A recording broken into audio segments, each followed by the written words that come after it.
Welcome to a brand new episode of The Den. Today's a bit of a special episode because I am battling it out with our producer Sharath. That's right, that's because Sharath invaded my show, and by my show I mean, this show, The Den. He went and interviewed someone from behind the scenes at Omen, the man behind Omen. And you know what, I actually really enjoyed that interview and I want to show it to you guys. But how dare Sharath invade my show? So I'm going to take his show and use it in this episode. Welcome to Versus by Den. That's right, we're going to compare two games and actually we'll give you a verdict between Prototype and Infamous. Infamous is a huge franchise. Prototype is also somewhat of a big franchise but sort of petered out. But I'm going to compare the first games of both the series because they're actually quite similar and they came out around the same time. Actually, there's a bit of a story behind that. But stay tuned to find out because welcome to Versus, Den and Versus together.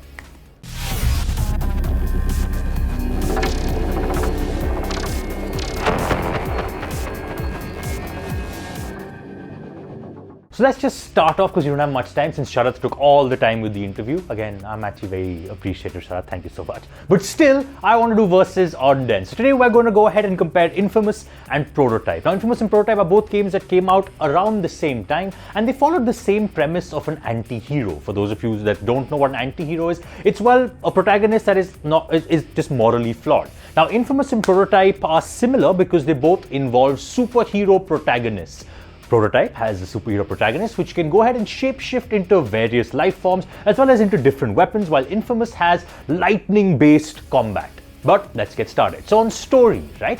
On story, I think I'm going to give it to Infamous because Prototype's story is a bit of intrigue but also a bit of garbled nonsense. Prototype follows Alex Mercer, who is the protagonist, and Alex Mercer in general is a kind of gruff talking protagonist with no personality. The reason I think he has no personality is because, well, he doesn't react to situations at all. He reacts to, situations of him saving his sister and him killing a boss exactly the same way. And for me, that's why it's not got great character development. As well as the story is a bit garbled, right? It involves you waking up with amnesia, not understanding in an infected New York City, and you having to, wave off this zombie, apocalyptic scenario while also saving your sister, and you have these newfound powers. Alex Mercer is a lot of fun to play, but he is a terrible character. Infamous, on the other hand, follows the arc of Cole. Now, Cole is actually a cool character, and while he also suffers from the same kind of character flaws of Alex Mercer, as this gruff talking, not like weirdo, he still at least has more development because just the way that the game is developed, you can make Cole really evil or really good, and that's why I think that I have to give the story element to, well, Cole, because Infamous actually has a really, really good story involving some amount of time travel, forming a lot of, intrigue in the story. You have actual character growth amongst various characters, and the supporting characters are really, really, well developed. And it's actually really, really fun to play because you want to see where the characters go. So, point one goes to Infamous.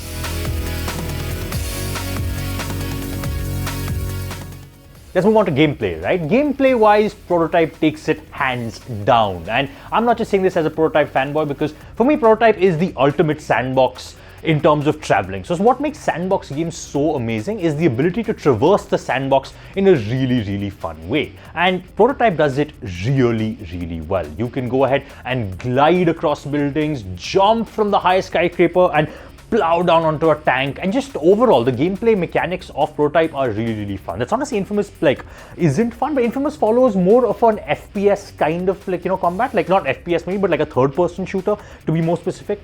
Because of the fact that you are a ranged electricity wielder, you're supposed to maintain your distance. While Prototype, you want to be right in the middle of the action. You feel more untouchable in Prototype, and I actually like the feeling of feeling like a god because Prototype also ramps up the difficulty in a way where, yes, it can get kind of difficult at certain points, but definitely Infamous wins in the difficulty scenario. But overall, if I was to look at the holistic picture of gameplay, Prototype is just more fun to play because of the varied power-ups that you can have. So round two goes to Prototype.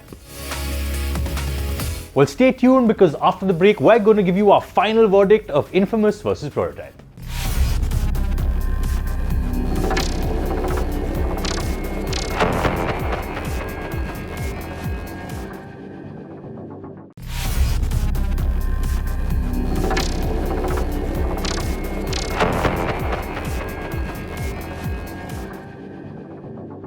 Welcome back after the break. We are actually comparing both Infamous and Prototype, only the first games. And the reason we're doing this is because, well, they're very similar games that came out around the similar times.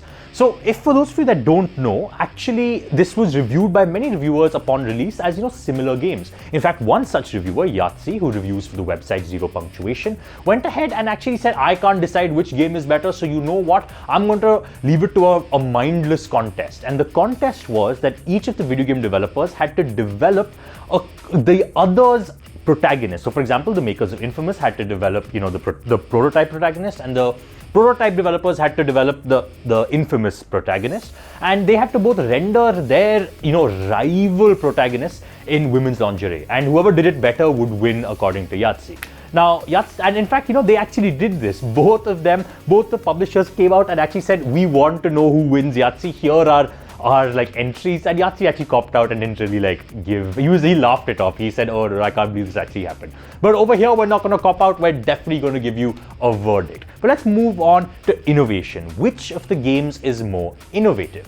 Now, you know what? I actually think that Infamous is slightly more innovative. In both story and gameplay, I've given it hands down to either Infamous or Prototype. But in terms of innovation, I think, generally Infamous does a lot more innovation than, Prototype does. But Prototype also does quite a bit, because Prototype actually follows a model that already existed in a previous game. It's actually a Hulk game that actually, many of the moves are very similar, and I found this out a little later. So Prototype actually was going to give this to. I was actually going to say, hey, Prototype is more innovative. But upon finding that a lot of their moves and a lot of the scaling across buildings is copied from a Hulk game, I actually found that a bit, cheapening. It cheapened Prototype's, success as a game, because Infamous is truly an innovative game from its karmic system. For those of you that don't know, you can, at various points in the story, you can choose to either go evil or good, and you can continue to, build your character that way. And it's really, really fun to have, be in those situations being like, do I take the evil, do I take the evil route or do I take the good route? In fact, the best version of this is when you have to save either a group of doctors that can save the city or save your girlfriend, and the evil option is to save your girlfriend.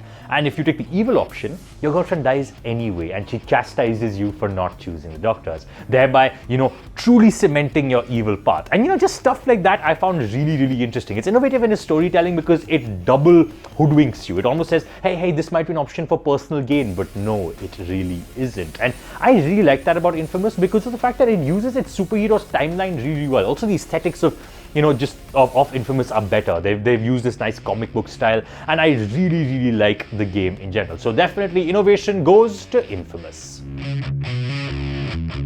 And finally, accessibility. Now this is where we reach our verdict, right? Because I have to give it to Infamous and they win. If I give it to Prototype, then it's a tie.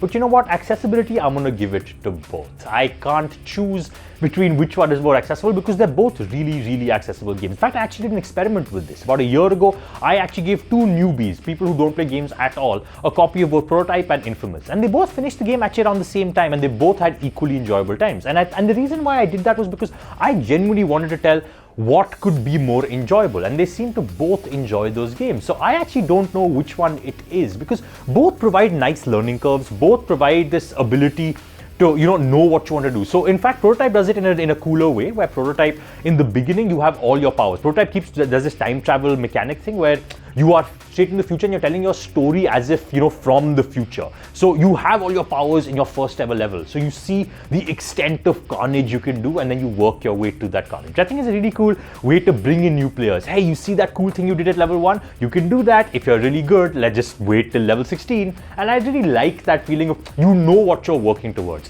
While Infamous does the opposite. Infamous, you have no idea what's going on. And I feel like the intrigue of Infamous, you don't know why you got your superpowers. You don't know who your villain is. And that really, really drives you to want to get to know more. And I think that is the fundamental of any new player, right? Wanting to continue to play the game to its fullest. And that actually makes it a great, great game. So you know what? Accessibility wise, I have to give it to both of them. I can't choose. So you know what? It's a tie for accessibility.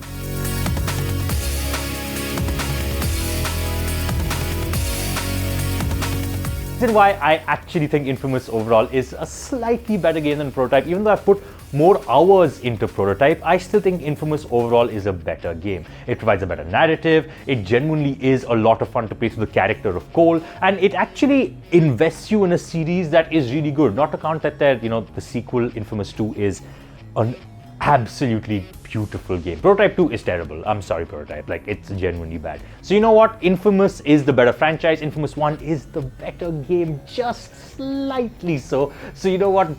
Prototype fans, please don't come after me. It's a historic franchise. Both are historic franchises, but I have to give it to Infamous. So that was Versus on the Den. I don't know how angry Sharat's going to be when he sees this, but you know what? I look forward to a yelling match, Sharat. But stay tuned, because after the break, Sharat invades my show and has a very, very nice interview lined up for you.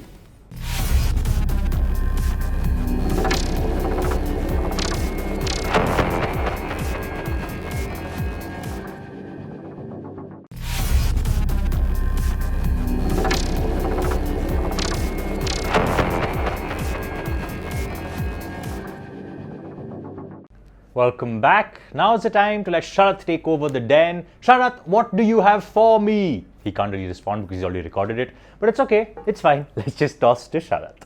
Hi guys, welcome to the Den. Technically, this is the only place we're coming for gaming related news, and if you want to see Mr. Vikram Bedi. So by the way, if you like your Omen machines, he's more or less responsible behind all of that. So tell us about the Omen X2S, the 2S, which I figured out is 2 screens. Dual Very screen, smartly right. I figured that out. Well, the best things are the most common ones. I've heard that saying, the common sense is the least common. So you have... Could have said nice journalistic work, Sharat. You could have said all of that. Very intelligent. No, Very thank you. intelligent. Very Did intelligent. anyone else come and tell you 2S stands for 2 screen? I was the first one, no? You were? So that's it. First The mover world's advantage. first person to say 2S. First mover There you advantage. go. Yeah, so it is the world's first dual screen gaming laptop, built from insights that we got from gamers like yourself or from the gaming community, that people are just using multiple screens at the same time. And so we just decided to just build that right into the product.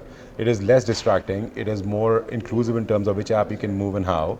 Plus, it frees up your third screen or fourth screen, whatever, to do something else that you want to do. Yeah, that's specifically fundamentally wiring a the different idea. laptop, a different screen for, let's say, XYZ. I mean, you can, you know, and we're not saying that this is it, these two, right? We realize there'll be multiple screens, but the idea is that you can now do more with the other screens, and this one gives you a more seamless experience with the multitasking that you want to drive. You without seem to breaking have, your yeah, gameplay. you also have seemed to work a little harder on the thermals this time as well. Thermals is a journey. I think, you know, as long as the games keep getting better, hardware keeps getting better, the thermals have to keep up, and there's just so much new coming out, especially from the gaming side and the DIY side. So for us, it's not just about, you know, the mass produced, but also what can we learn from, because some of the DIY stuff will be the most cutting edge sometimes. Yeah. And we are a strong believer in co-optation. So we'll work with them, we'll take that and we'll build it in. So on this one, we've also built in essentially what we believe is the best available right now. Yeah. In terms of the coating that comes and that helps you cool much faster, and then also the heat pipe design, the vents, you know, all around. The other benefit of thermals is what we learn here helps us then bring it down into the rest of the portfolio. So it makes it more like, you know, democratizes the design. So thermals not just on this product, even on the gaming, the Omen series, and then the Pavilion gaming. So wasn't there one single person on your team who said this also looks like a great machine to work on high-end videos and production? Let's also just market to these people as well. It is. I think so. In HP we have a concept called One Life, which basically I think is again driven from insight. More and more, it's not about work separately and life separately. You live where you work and you work where you live, or you do personal things at work and you're working in your personal life. So I think whether you look at this as part of a consumer lineup or you look at a commercial lineup, you will find that customers are approaching the midpoint from both sides. Yeah. So you are right. A lot of people are choosing Omen or Pavilion Gaming for doing their own creative professional work, be it music editing, video editing, you know, all kinds of demanding work. Similarly, on the professional side, people are coming more towards this design and starting to do more, again, the pro bono kind of work. Yeah. So it does provide an extremely beautiful design, great performance, very, you know, cool and quiet, and very portable. We've also experimented a lot with no compromise budget gaming, but I think you guys are a little ahead of us. That's why the Pavilion, I think, looks aimed at these people. Yeah, look, I think, you know, I mean, everybody has their own definition of what is a gaming laptop. Some people just take a graphics card, put it into a machine and call it a... For us, I think gaming has to fit. Yeah. So when we give something the name of gaming, it has to fit into that definition, right? I mean, otherwise it's kind of like, what is that doing here? So the Pavilion gaming is not just about the speeds and fees, but it's about the design, it's about the ethos, it's aggressive, but it has a beautiful design language of its own. Yeah, Different to Omen, but it's very beautiful, nicely finished, understated. And as a company, we just believe in choice. So we offer these and then we let you choose, but by no means is it a compromise to the word gaming. And for the Omen series, any partnerships in the future, any specific games and everything that you're trying to, tie up with, like when if you buy an Omen, this game comes first. Like which game would you really say this game will not at all, be a problem on the Omen? If I pick one game, there will be a lot of people out there who will. And that's what I'm trying to get it out of, because I'm going to ask you for the Omen for one of my episodes, and then that'll be the game that I'll say, he said, so get this game. You already have a game you love, and anyway, you're going to test on that particular game. So you should go ahead and test on that particular game. I think this is why I love gaming, because it is truly segment of one. I mean, you can't necessarily now start characterizing and say, okay, here is gamers. There is no gamers. There is a gamer, and every gamer is unique on its own. And you walk, and gaming laptop is one, but you walk into a setup of a gamer, and it is impossible to find the same setup anywhere else, because the setup includes the desk, the chair, the hoodie, the laptop, the mouse pad, the lighting, the posters. It's just very, very unique. And similarly for games. And some people become diehard fans of one game, and some people graduate, and some people do multiple at the same time. So for us, I think we do work a lot with the publishers. Again, given the global scale that we have, we are partnered with folks like ESL over time. We participate a lot in events. We are now beginning to try and get more and more involved with gaming communities, especially with individuals who, for whatever reason, love gaming but are not able to get into it. So we have enabled these gaming zones in HP Worlds. We are bringing gamers who are strong in their game, and then we are telling people in the neighborhood, hey, you want to come in, and these people are doing live gameplay, but also sharing tips and tricks with that particular user base. So we're beginning to experiment on how can we help. And another acute observation, HP Omen is now, I think, no longer just a hardware provider. You are an ecosystem. You're like a family, so there's an ecosystem around. There's a community for it, for sure. I think there's a lot more we can do, but I think, this is the future of anything, actually. It's experience, and experience is driven by community, with a set of shared values, with a set of shared ethos, and the desire to do the best you possibly can. And that fundamentally, when you boil it all down, that's all there is do the best you possibly can. And so for us, is to figure out how we can do the best we can, which is the product, but then how can we help you do the best you can. Last two questions for the show before I say goodbye to you. When can we expect these in showrooms, and when can we expect it on the Den? So showrooms is 1st of July. I'm sure you'll be earlier than that. That's a commitment on air by now. But anyways, thank you, Vikram. Thank you so much for coming on the Den. Thank you so much. It was such a pleasure talking to you. Great machines, by the way. Thank you, guys. So thank you for watching this week's episode of The Den. It was actually really special getting verses into Den. Getting Sharath on the Den. I actually, you know what, guys? This is all play acting. It's a bit like WWE. We actually love each other. Don't worry. We actually don't hate each other. Maybe Ishan is, our other producer has actually got us to fight. Could he have done that? Whatever, write to us on the email ID below. We'll have some new ideas for you next week, because you know what? The Den is constantly evolving, and we evolve to suit your needs. My name is Rag, and I'll see you again next week.